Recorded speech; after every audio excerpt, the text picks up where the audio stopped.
नमस्कार दोस्तों, स्वागत है आप सभी का हमारे इस न्यू वीडियो में। आज के वीडियो में मैं बात करूंगा हमारे देश की भूतपूर्व प्रधानमंत्री श्रीमती इंदिरा गांधी जी के बारे में। तो चलिए शुरू करते हैं। जिस देश की नारी श्रावणी पूर्णिमा के शुभ दिन अपने भाई के हाथ में राखी बांधकर अपने रक्षा के लिए आश्वस्त हो जाती है, हर क्षण जो पति को भगवान मानकर पूजन के पुष्प अर्पित करती है, उसी देश की सेवा परायणा नारी शासन सूत्र संभालकर करोड़ों नर नारियों को अभयदान दे सकती है। इसका ज्वलंत उदाहरण है श्रीमती इंदिरा गांधी। एक सुखद आश्चर्य की बात यह है कि जिस 19 नवंबर को रूस में जारशाही के विरुद्ध जन क्रांति का तुरी बजा, उसी दिन 1917 में तीर्थराज प्रयाग के राजनीतिक तीर्थ स्थल आनंद भवन में इंदिरा जी का जन्म हुआ।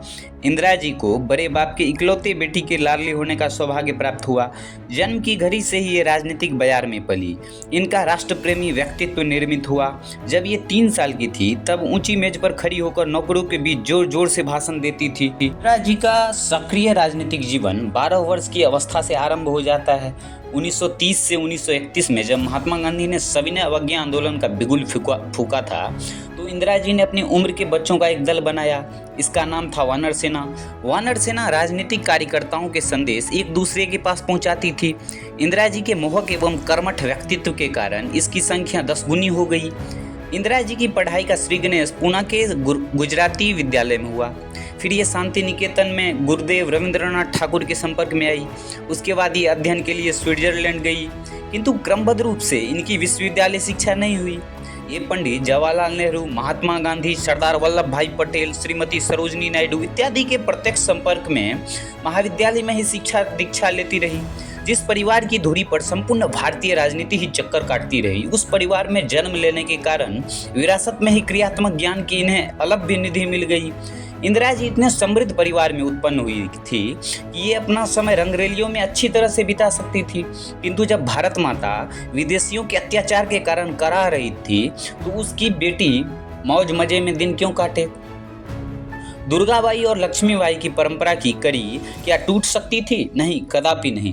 इंदिरा जी स्वतंत्रता संग्राम में कूद पड़ी। महज 22 वर्ष की इनकी अवस्था में जब 1939 में पहली बार 13 महीने के लिए इन्हें जेल की सजा दी गई।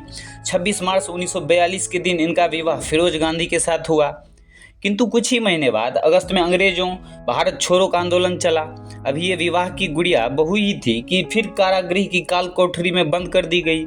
इन्होंने देश को स्वतंत्र करने के लिए अपने व्यक्तित्व सुखों को होलिका दहन किया और इनका सोने सा तन राष्ट्र सेवा की आग में कुंदल बनता रहा। भारतीयों की आकांक्षाओं के मंगलदीप पंडित जवाहरलाल नेहरू की लौ को चिरकाल तक बुझने न देने के लिए स्वयं स्नेह बन ढलती रही।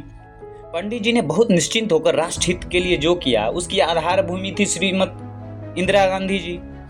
इंदिरा जी पंडित जी के साथ विश्व भ्रमण में जाती रही। उनकी सुख सुविधाओं का ध्यान तो रखती थी ही साथ संसार के राजनीतिक घटना चक्र को भी ठीक ढंग से समझने की चेष्टा करती थी। 1959 ईस्वी में इंदिरा जी देश की सबसे बड़ी राजनीतिक संस्था कांग्रेस की अध्यक्षा निर्वाचित हुई। 1964 में जब पंडित जवाहरलाल नेहरू का निधन हुआ, तो ये श्री लाल बहादुर शास्त्री के अनुरोध पर सूचना तथा प्रसारण मंत्री बनी। देशवासियों का मनोबल बढ़ाने तथा विश्व में भारतीय मर्यादा फिर से प्रतिष्ठित करने के लिए इनका कार्य सराहनीय रहा। जब दुर्भाग्य से 11 जनवरी सन 1966 को श्री लाल बहादुर शास्त्री का निधन हुआ, तो 19 जनवरी सन 1966 को ये सर्वसम्मति से प्रधानमंत्री चुनी गई। 1967 के फरवरी महीने में चौथा साधारण निर्वाचन हुआ, जिसमें ये प्रधानमंत्री बने। इनके व्यक्तित्व का आकर्षण था कि इनकी पार्टी कांग्रेस 1971 ईस्वी में अजय बहुमत से विजयी होकर सत्ता में आई और ये पुनः सर्वसम्मति से देश की प्रधानमंत्री बनाई गई। अगले अपने प्रधानमंत्रित्व काल में इन्होंने अनेक महत्वपूर्ण कार्य किए हैं, जैसे प्रमुख 14 बैंकों का राष्ट्रीयकरण, पृथ्वी परस का उन्मूलन, याहिया खां की बर्बरता के कारण पूर्वी पाकिस्तान का एक नवीन स्वतंत्र राष्ट्र बांग्लादेश के रूप में प्रतिष्ठापन, रूस के साथ मैत्री स्थापन तथा पाकिस्तान को युद्ध में पराजित कर विश्व में भारत के सबल अस्तित्व का स्थापना। काल की सीढ़ियों पर इंदिरा जी के निर्भीक चरण बड़ी दृढ़ता से बढ़ते रहे। ये देश से गरीबी के दानव को पराजित करने तथा भारतीय संपन्नता के सूर्योदय के स्वप्न को साकार करने की हर क्षण चेष्टा करती रही। ये शांतिपूर्ण सह अस्तित्व एवं गुटों के अलग रहने की नीति में आस्था रखती थी। अमेरिका के भूतपूर्व राष्ट्रपति जॉनसन की पत्नी ने इनके बारे में 1961 ईस्वी में कहा था, यदि भारतीय जीवन का मर्म समझना हो तो इंदिरा गांधी जैसी शिक्षिका का मार्गदर्शन प्राप्त करें। इंदिरा गांधी का यदि मोम सा मुलायम तन था तो पत्थर सा अविचल मन भी। यदि वे अपने देशवासियों की पीड़ा से पिघल उठती थी तो संकट के तूफान में अविचल भी रह सकती थी। 1977 ईस्वी के प्रारंभ में ही इन्होंने लोकसभा के लिए आम चुनाव कराने की घोषणा की और इस बार वे चुनाव हार गई। 27 मार्च सन 1977 ईस्वी की सुबह श्रीमती इंदिरा गांधी ने प्रधानमंत्री पद से त्यागपत्र दे दिया। जनता सरकार एवं परवर्ती लोकदल कांग्रेस सरकार के शासनकाल में उन्हें सब ओर से लांछित और उत्पीड़ित करने के प्रयास हुए, लेकिन वे अपने दृढ़ निश्चय और प्रबल इच्छा शक्ति के सहारे जनमत को अपने अनुकूल बनाती रही। फलतः 1980 ईस्वी का प्रथम सप्ताह उनकी सेवा में एक बार फिर भारत के प्रधानमंत्रित्व का पद लेकर उपस्थित हुआ। 34 महीने के बाद 14 जनवरी सन 1980 ईस्वी को श्रीमती इंदिरा गांधी पुनः प्रधानमंत्री पद पर आरूढ़ हुई। इस बार लोकसभा की कुल 541 सदस्य सूची में श्रीमती इंदिरा गांधी के दल को 351 स्थान प्राप्त हुआ। इस प्रचंड बहुमत के साथ श्रीमती इंदिरा गांधी ने भारत के सर्वांगीण विकास का कार्य नए सिरे से प्रारंभ किया। उन्होंने 1982 में एशियाड का आयोजन दिल्ली में कराया। वे 102 गुट निरपेक्ष देशों की अध्यक्ष बनी।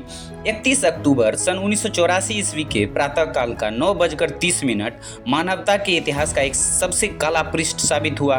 उस दिन भारत की प्रधानमंत्री श्रीमती इंदिरा गांधी के 2 अंगरक्षकों ने उनके आवास पर ही उन्हें गोलियों से छलनी कर दिया। उन्होंने अपने शरीर की अंतिम बूंद दे डाली पर भारत की अखंडता को खंडित नहीं होने दिया। वे मरकर भी अमर हैं। उनके आदर्श भारत का ही नहीं बल्कि संसार का मार्गदर्शन करते रहेंगे। तो दोस्तों, ये था हमारा श्रीमती इंदिरा गांधी, जो कि हमारी भूतपूर्व प्रधानमंत्री भी रह चुकी हैं, उनके ऊपर ये ऑडियो बुक था। यदि आप लोग चाहते हैं कि इस तरह का सीरीज जो है, इस तरह ऑडियो बुक जो है वो निरंतर चलता रहे, तो प्लीज़ वीडियो को अधिक से अधिक लाइक, शेयर, सब्सक्राइब और एक प्यारा सा कमेंट ज़रूर करें, ताकि और भी इस तरह के वीडियोज़ आते रहें। तो आज के लिए इतना ही। मिलेंगे फिर कल आपसे किसी नई वीडियो के साथ, नई हस्ती के साथ। तब तक के लिए थैंक्स फॉर वॉचिंग।